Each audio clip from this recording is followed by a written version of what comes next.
boy Sportsmaster here, back with another video on the channel, and today guys, we're going to be ranking the top 10 NFL players so far in 2020 as of week 13. Now, in today's video, it's not just going to be me ranking, it's also going to be my friend LGC, his first time on the channel. What's up, LGC? Yeah, what's going on, guys?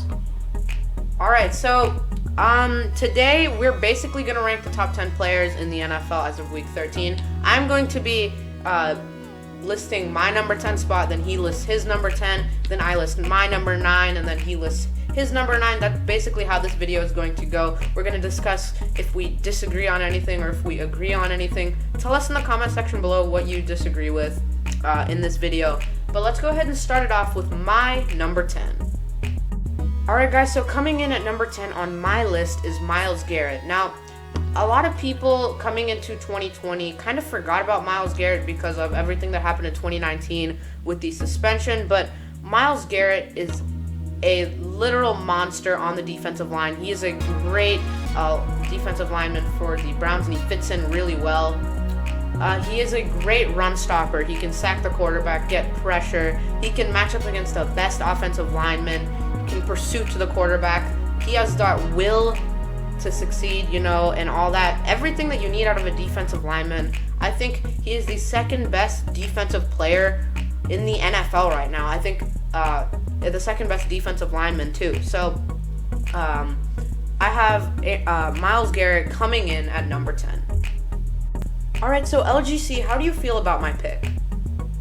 I think that was a really good pick. I mean, I do not have him in my list, spoiler alert. But yeah, I mean, he's really been the anchor of the Browns defense and why they've been so successful this year. Yeah, so who do you have at number 10? So for my top 10 pick, for number 10, I have Kyler Murray, or Kyler Murray Magic. So, I mean, he's been playing extremely well this year.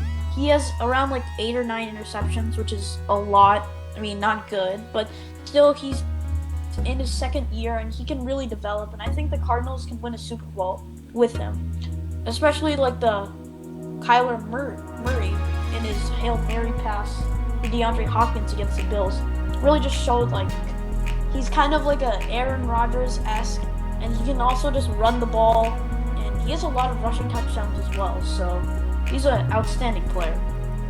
Yeah, so my take on Kyler Murray, I think he is at least a top 15, top 20 player, top 10 quarterback in my opinion, but I think he just misses the cut. I wanted to put some more defensive players in, because spoiler alert, there's not many defensive players on this list for me, so I had to put Myles Garrett in my list, but I really like your take on Kyler Murray. Let's go ahead and move on to number 9. Alright guys, so number 9, I'm going to let LGC start off. Okay, so for number 9, I have Josh Allen. Josh Allen has been playing absolutely great this year. He has a bunch of passing touchdowns, a lot of rushing touchdowns, as well as Kyler Murray. He's been leading the Bills to a top 5 team in the NFL, in my opinion. And he has been, well, it's a surprise that he's been doing this well. A lot of people hated on him because, like, last couple of years he's been throwing a lot of interceptions, but this year he's really lowered that turnover to the interception to touchdown ratio, and I think he is doing really well this year. What about you, Sportsmaster? So for my number 9, I completely agree with you. I also have Josh Allen as my number 9. Now, I think that Josh Allen definitely has some areas to improve. His accuracy could improve. He could still cut the turnovers down just a little bit, but he's definitely improved from last year. I think Josh Allen has turned into the franchise quarterback for the Bills. I mean, we all knew it when they took him 7th overall, but now we know for sure. But as LGC said, I think he's a top 3 not running back. I think he's a top 3 dual threat quarterback in the NFL, along with guys like Kyler Murray, Russell Wilson, Rodgers, Mahomes, Lamar Jackson, Deshaun Watson. I think Josh Allen is also near the top of that list, but Allen has, as I said earlier, he's definitely improved in a lot of categories. Even his accuracy, it's not as bad as it once was. I mean, his main fall through when he was coming out of college was accuracy, and he's definitely improved a lot on that. But yeah, I agree with you 100%. I also have Josh Allen at number 9. So let's go ahead and move on to number 8. Alright guys, so for my number 8, I have none other than Tyreek Hill. So everyone knows that Tyreek Hill is balling out this season, but not many people have him in their top 10 list. I have him at number 8. Now this may be a little controversial. Everyone knows that Tyreek Hill's fast and he's a deep threat, explosive player, but one of his more underrated characteristics is his ability to catch passes in the red zone. He is really good at that, catching passes inside the 20-yard line, and that's why he's among the league leaders in yards and touchdowns. But Tyreek Hill, he needs to be at least double or triple covered almost every play. The Buccaneers learned that the hard way. If you know, you know. 269 yards Hill had against the Buccaneers. That was crazy, and he's kind of a utility player. You don't just use him in the passing game. The Chiefs use him on jet sweeps, sometimes in the backfield, wildcats, all these different formations, and you can never predict what he's going to do against your team. So LGC, what do you think about this pick? Honestly, that is a great pick. He is not in my top 10, spoiler alert, but he's still a great player, outstanding. He's a bit inconsistent though, considering like he's had the breakout game against Tampa, but not really providing that same productivity that we saw last year. But I mean, like, he is still like a playmaker. Whenever he doesn't get the ball, he's double or even triple covered, which gives other guys wide open looks, especially Travis Kelce. And he is a utility player. He's also used oftenly in the run game, so I like that pick. Yeah, so let's see who you have at number 8. Okay, so at my number 8 spot, I have Davante Adams. Now, Adams has been extremely underrated throughout his entire career. In fact, this year, he's also been plagued with injuries throughout his career. This year, he missed 2 or 3 games with, I think, a hamstring injury. But he has been extremely, phenomenal this year. He has 11 touchdown catches on the entire year. It seems like he gets 1 or 2 touchdowns every single game. And he gets a decent amount of yards and receptions, which is basically all you need from a wide receiver. And he's definitely been clearly the number 1 receiver for Aaron Rodgers. And it's just been spectacular to watch his growth ever since 2017 when he broke off as a good receiver in the league, then a great one in 2019, and then arguably the number 1 in 2020. So yeah, it was just great to see his growth. What do you think, Sportsman Master? So yeah, I think this is a good pick. I understand putting him in the top 10. I had him miss out just by a little bit. Tyreek Hill, I feel like, has been just a little bit better this season. But Davante Adams is a great red zone threat and definitely one of the more underrated players. All these receivers with good quarterbacks, Tyreek Hill with Patrick Mahomes and Davante Adams with Aaron Rodgers, are usually really, really good. And yeah, I really like your pick with Davante Adams at number 8. Let's go ahead and move on to number 7. Okay, so for number 7, for me, I have Dalvin Cook. Now, this year he has been playing spectacular. His growth over the past couple of years has been insane, especially for a running back of his caliber, he wasn't expected to be this good, and now he's a plain-out superstar. And he's probably the second best running back in the league behind Derrick Henry. But yeah, he really helps in the play action game and the running games and also the receiving game. That's been one of the most underrated aspects of his game, and he's really improved in all of his areas, and I think he belongs at number 7. What do you have to say, Sportsmaster? So I actually agree with you. I also have Dalvin Cook at number 7. Dalvin Cook's explosiveness, even with the injuries over the years, has never missed a beat. It's still up there. He's had some really good games against the Packers and Lions. Just with those 2 games, he has almost 500 yards. Just with 2 games, he's putting up numbers that we really haven't seen since Adrian Peterson MVP season, and LaDainian Tomlinson's good years in the past. We haven't really seen a season like this. I know Zeke has had those, good seasons, and obviously Derrick Henry, but you got to take into account the amount of games that Cook has missed. I'm pretty sure he's missed a couple games with injury, and he, as you said, one of his most underrated aspects is him in the receiving game. But yeah, I completely agree with you. Dalvin Cook at number 7. So let's go ahead and move on to see who we have at number 6.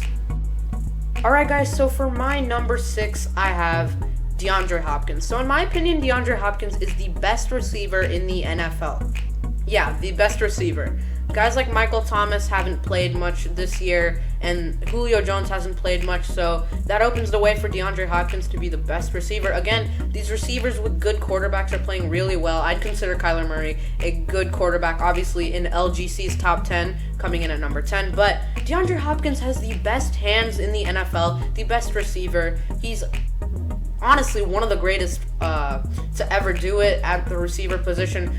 With those hands and run after the catch is also something that DeAndre Hopkins is underrated with. He's just known for, catching touchdown passes. He catches everything. Good route running. His explosiveness is definitely underrated. And yeah, I have DeAndre Hopkins at number 6. I'm pretty sure. Yeah, number 6. So, who do you have, LGC? So for me, I have the same exact player. Just like Dalvin Cook, I have the same person, DeAndre Hopkins. He's just an overall outstanding wide receiver in every single aspect that you would want from him, from a wide receiver. He has great hands. He is a great route runner. He is good under pressure, and he can make some spectacular plays, especially, in the Hail Mary against the Bills. One of the best catches I've ever seen, in my opinion. And yeah, he's just been balling out this year, and I think he'll be pretty good in Arizona for a while. Alright, so it's time to get to the top 5, the moment that everyone's been waiting for. Let's get right into it, starting with number 5. So for number 5, I have Aaron Donald. Now, Aaron Donald has been playing absolutely amazing this year. He's the anchor of the defense for the Rams. In my opinion, the best defense in the entire NFL. And yeah, I think he's been playing absolutely great this year. He's also been defending the run as well. Extremely good. And I also think he has 12 sacks. So he's been playing absolutely amazing this year. And yeah. What do you think, Sportsmaster? So I also have Aaron Donald at number 5. So the thing that stands out about Aaron Donald is the fact that he can pass rush and and tackle in the backfield with the running back and get sacks, obviously. And you can just tell by the way he plays. He has that will to win. He really wants to win. He really wants to play well. He wants to get to the quarterback. He has that hunger to get to the quarterback or get to the running back. But, yeah, guys, we have Aaron Donald coming in at number 5. Let's go ahead and move on to number 4. Alright, so at number 4, I have Derrick Henry. Now, Derrick Henry has been the best running back in the NFL this season, in my opinion. Also, LGC stated that earlier. He's had some nasty stiff arms and nasty plays this year, trucking, running over people. He's not just fun to watch. He's also just a pure superstar. He can run through players. He's shifty too. Like, people don't see it, but he can be shifty. He's not the fastest, but he can be explosive. He has everything you need to be a great running back. Coming out of Alabama, he was not expected to be this good. And, yeah, he has been really, really good. Who do you have at number 4, LGC? Now, I have the same player. I have Derrick Henry. He has been playing actually insane this year. We thought last year that was his max, but no, he's been playing even better this year. I mean, the stiff arms, the jukes, the trucks, all of these plays, they're just insane. And I haven't seen this since a prime Ezekiel Elliott in 2016. But he's been just actually insane this year. I remember against the Texans, he had 200 yards, 2 touchdowns. I mean, he's just been playing amazing this year. So I think he's the clear-cut best running back in the NFL. So yeah, that's who I have for number 4. All right, guys. So for my number 3, I have Russell Wilson. Now, from weeks 1 through 5, it looked like Russell Wilson was the clear MVP, 100% MVP. Since then, he has fallen off a little bit, but he's still in my top 3 list of NFL players in 2020. His offensive line on paper looks like they have solid players, but they've just been terrible this year. DK Metcalf can be inconsistent at times. Tyler Lockett has been good, but also kind of inconsistent. Russ has been carrying this team, and let Russ cook, man. That's what Seattle's been doing. No, not much of a running game, and so that's what we have at number 3. Who do you have at number 3, LGC? The same players once again. I have Russell Wilson as well, and I think that he was the clear-cut MVP. I even messaged Sportsmaster like he's gonna win MVP after dominant performance, and then he just ran off a cliff. He has not been good whatsoever. I don't think so, at least. I mean, even like I have him in fantasy, and he once got like 30 points a game, and now he is getting like 15 points a game. So he has not been doing well statistically, but I mean, give the man some slack. He has a terrible offensive line. He has good wide receivers, but then he has just a terrible defense, probably the worst in the league right now. They could cause some turnovers, but they cannot stop offenses. Like, it's so clear throughout the entire season, and yeah, I mean, he's been carrying this team. So he will make it to number 3, but man, he could have got the number 1 position if he didn't just run off a cliff. So number 3, Russell Wilson, who wears number 3. So I found that pretty cool. So yeah, that's who we have at number 3, Russell Wilson. Let's move on to our top 2. Alright guys, so for my number 2, I have Aaron Rodgers. So Aaron Rodgers actually could win MVP this year. My number 1, if there weren't someone named Patrick Mahomes in the NFL, Aaron Rodgers would definitely be the number 1 player in the NFL. But Rodgers, I think he still might win MVP because people are tired of seeing Mahomes winning Super Bowl MVP, Super Bowl, and an MVP already. I think people are tired to see him win all so early in his career that they're going to give Aaron Rodgers the benefit of the doubt, and I think he's going to win the MVP this year, but I just think he's not better than Mahomes this year. But since LGC is more of a Packers fan and he likes Aaron Rodgers, I'm going to let him explain more about Aaron Rodgers. So you have Rodgers at number 1, is that right, LGC? So I think Aaron Rodgers is number 1 because first of all, Patrick Mahomes has so many more weapons. Travis Kelce, Tyreek Hill, Sammy Watkins, all those guys. He has one of the best offensive lines in football, and he has a great defense that just gets turnovers like it's nothing. He also has a great coaching staff. While with Aaron Rodgers, he really doesn't have that many weapons. He's made like not known names become superstars, like Robert Tonyan, who has a bunch of touchdowns. So yeah, he's been absolutely great this year. He's leading the league in touchdowns by 5. He's top 5 in passing yards. He's just been amazing this year. He's only thrown like 4 interceptions this year, I think. So yeah, and he's also on a great team. I mean, not on a great team, but he's making their team a lot better than what they were supposed to be coming into the year. So that's why I have him at number 1. And then as for Patrick Mahomes at number 2, he is pretty good. Like, obviously, I mean, he's Patrick Mahomes, but like, I think that just because he's in a better environment around him, he's got Andy Reid, one of the best coaches of all time. I would say that he's number 2 this year. If it was any other year, I would pick Mahomes, but this year, because Rodgers is leading in touchdowns and whatnot, I think he deserves the number 1 spot. Alright, so guys, just to clarify, I had Mahomes at number 1 and Rodgers at number 2. LGC had Rodgers at number 1 and Mahomes at number 2. So everyone already knows about Mahomes, Super Bowl MVP, regular season MVP, and Super Bowl winner in the past. But what has he done this season? Only 2 interceptions and 25 plus touchdowns. That's absolutely insane. I think by now he's had like 30 touchdowns, at least somewhat close to that. But he's making guys like Travis Kelce, Sammy Watkins, Tyreek Hill, Demarcus Robinson, Mecole Hardman, all these guys that really, I mean, besides Travis Kelce, not many people really knew about that much. I mean, Tyreek Hill people did know about, Sammy Watkins also back in Buffalo, but he's making them look like superstars. They were already good players, but he's making them look like superstars. That's what Mahomes brings to a team. But if you guys did enjoy the video, hit the like button and subscribe to this channel. I try to upload content every week, if not every 2 weeks. LGC, do you have any final words?